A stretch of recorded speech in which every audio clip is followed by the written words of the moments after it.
जाती है और क्वीन किंग को सीड्यूस करने की कोशिश करती है, लेकिन किंग उसे मना कर देता है। इधर डानवी भी अब बेहोश होने लगी थी क्योंकि उसने वो नशीला खाना खा लिया था। अब डानवी की हालत बहुत ज्यादा खराब थी और क्वीन भी समझ चुकी थी कि वो बेहोशी वाला खाना डानवी ने खाया था। इस कारण वो वहाँ से चली जाती है। डानवी अब अजीब सी हरकतें करने लगती है। वो किंग के साथ अपने अंदर की फीलिंग जाहिर करती है। वो उसे बताती है कि वो उन्हें बहुत प्यार करती है और उनके गले लग जाती है और एक ही बेड पर जाकर सो जाती है। उसे जब होश आता है तो देखती है वो किंग के पास ही मौजूद है। इस कारण ही किंग उसे अपने घर तक छोड़ने के लिए कहता है। रास्ते में जब किंग डानवी को छोड़ने जा रहा था तो वो डानवी को बताता है कि वो यहाँ पर उसी के साथ रुक जाए क्योंकि वो उसे हमेशा अपने साथ देखना चाहता है। वो उसे बहुत सारी चीजें देगा, लेकिन डानवी उसे बताती है कि वो तो कुछ दिनों की यहाँ पर मेहमान है क्योंकि उसे अपने घर भी जाना है। उन दोनों की ये सारी बातें एक बहरूपिया भी सुन रहा होता है। दरअसल वो आदमी प्राइम मिनिस्टर का ही आदमी था जो प्राइम मिनिस्टर को जाकर बताता है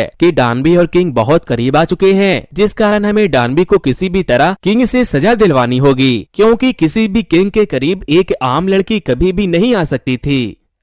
अगली सुबह होने पर कुछ सैनिक प्राइम मिनिस्टर के कहने पर डानवी को गिरफ्तार करके किंग के सामने लाते हैं। वहां पर प्राइम मिनिस्टर भी मौजूद होता है जो किंग को बताते हैं कि डानवी ने उन लोगों का एक इक्विपमेंट चुराया है जिससे हम लोग बारिश को नापा करते थे और वो किसी गमले की तरह नजर आ रहा था। दरअसल प्राइम मिनिस्टर किसी भी तरह डानवी को किंग से दूर करना चाहते थे, इस कारण वो उस पर इस तरह के इल्जाम लगा रहे थे। वो बताते हैं कि डानवी को इस किंगडम से वापस भेजना होगा, नहीं तो ये हमारे लोगों के लिए खतरा साबित हो सकती है। और प्राइम मिनिस्टर बताता है कि किंग भी अब इस लड़की से दूर रहे। इस पर किंग सभी लोगों को बताते हैं कि डानवी बहुत इंटेलिजेंट लड़की है, जिस कारण वो उसके साथ रहा करते हैं ताकि वो उसे अच्छी अच्छी चीजें सीख सके और अपने किंगडम वालों का भला कर सके। किंग की बातें सुनकर प्राइम मिनिस्टर बताते हैं कि अगर डानवी इतनी ही ज्यादा इंटेलिजेंट है तो उसे एक टेस्ट देना होगा और हमारे लिए एक वाटर क्लॉक बनानी होगी क्योंकि हम लोगों को नहीं पता कि आखिर टाइम कैसे दिखा जाता है। इस कारण वहाँ मौजूद सारे लोग भी इस चीज को लेकर बहुत ज्यादा सीरियस हो जाते हैं। किंग भी अब उन सारे लोगों की बात मान लेता है और वो कहता है कि जब तक डानवी उस वाटर क्लॉक को नहीं बना लेती तब तक वो पैलेस के अंदर नहीं आ सकती।